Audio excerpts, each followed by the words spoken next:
Hey everybody, Dustin DePirac here. We've got Maryland homeboy Mike Miller here.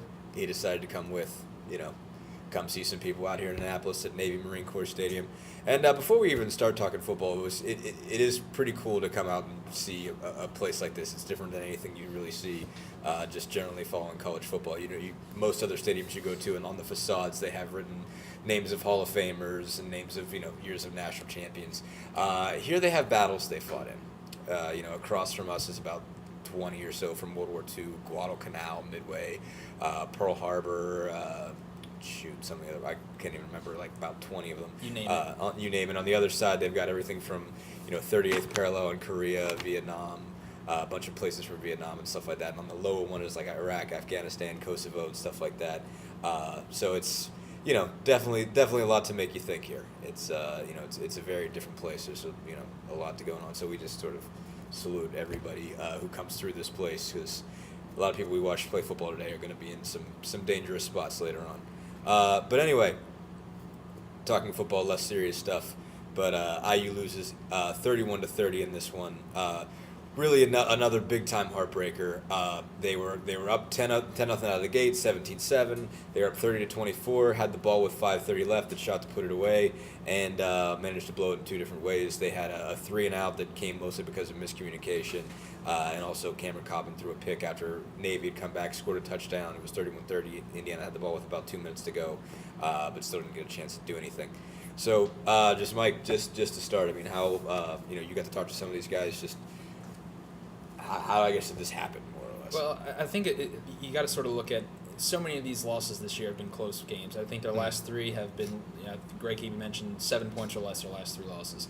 So it's getting to the point where 4 points or less. Yeah, I think four. I think the biggest right. margin of victory was 4 points. It's getting to the point where they're close, they're in all these games, but at some point they got to see a reward. You can say all you want about battling, and that's great, but at some point you got to see a reward to keep going. And right now it's just, tonight that's as heartbreaking as it gets. It's getting to the point where I'm sort of getting pessimistic. I've only been here a few months, but you sort of get that feeling like, oh boy, here it comes.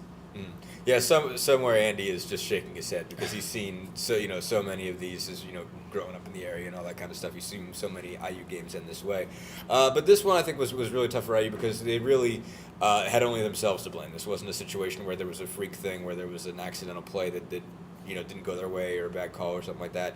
Kofi Hughes came out and said it. This one's on us, and the reason he said it. The 3-and-out basically was entirely just kind of a failure of execution, a failure of communication. On first down, running back was supposed to get the ball. I believe it was Tevin Coleman was supposed to get the ball and run right. He started running left. Cameron Kaufman dropped back, found nobody, and nobody was running a passing route, so he had nothing else to do but just throw the ball out of bounds. That was kind of his only option at that point, just to sort of save the play.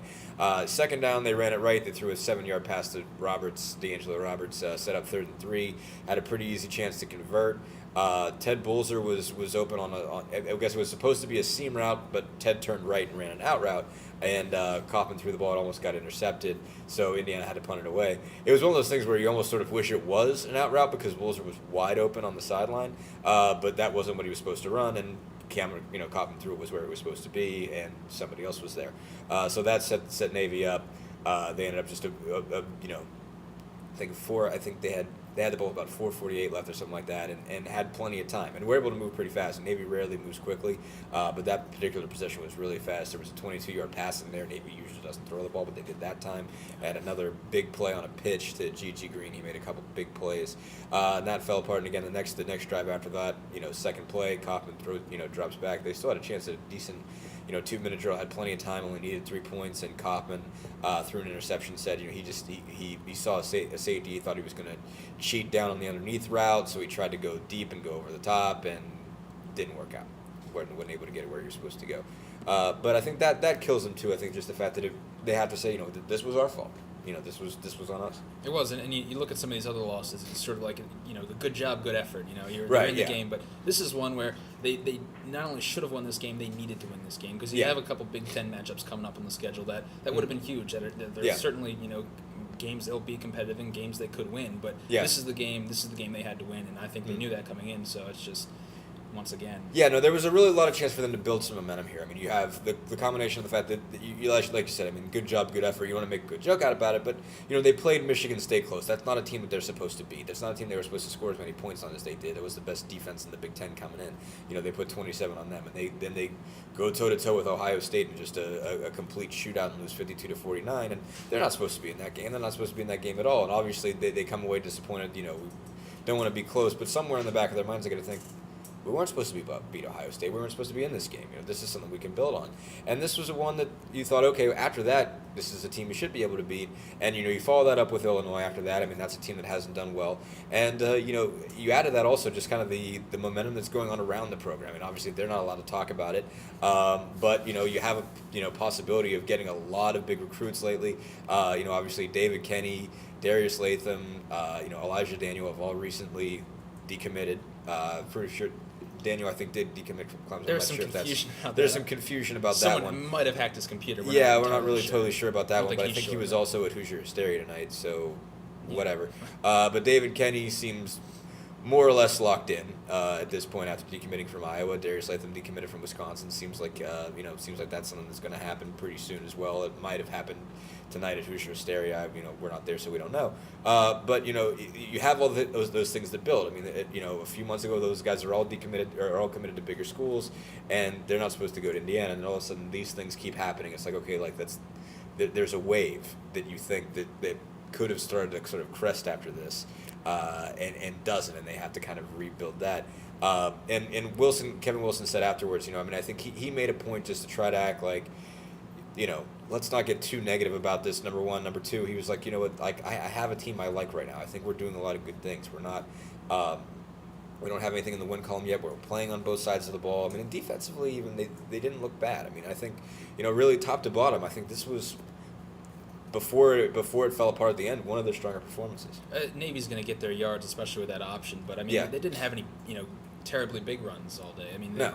So they weren't running crazy. And everything, the game was managed very well by Indiana, I think. Especially mostly, offensively. Cam Kaufman had probably his best day. It was one of them. I don't know if it was best day, but he was pretty good. Other than, obviously the pick six killed him, but he at least rallied after that one, took him down to a field goal in the last second. That one wasn't totally his fault either. Wasn't totally his fault. It was tipped to the line, but he even said he didn't see the linebacker, and it was one of those things where it's like it got tipped, but even if he throws it clean, I think it still gets picked.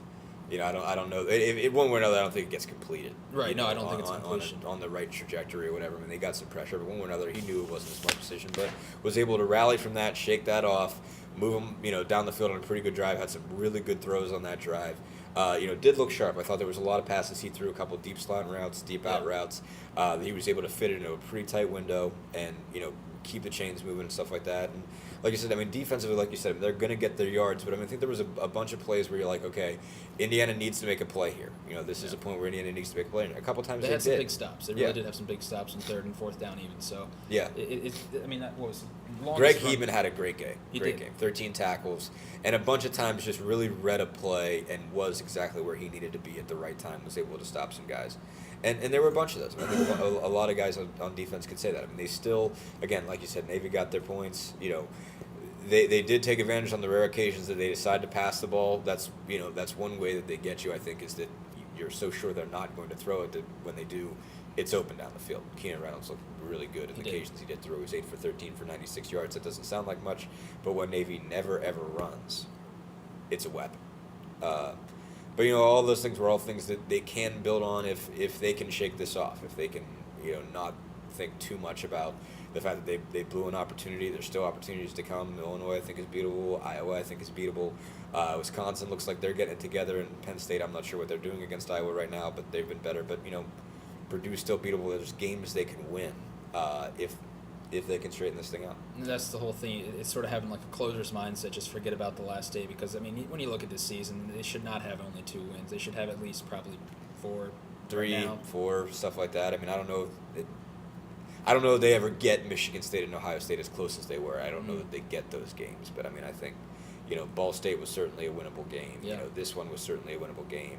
And, they got beat by a couple touchdowns by Northwestern, but that's not a game that they couldn't possibly have won. I would say 4. I mean, they were in it. Well, really, if they hadn't had a just atrocious first half, maybe they win that game.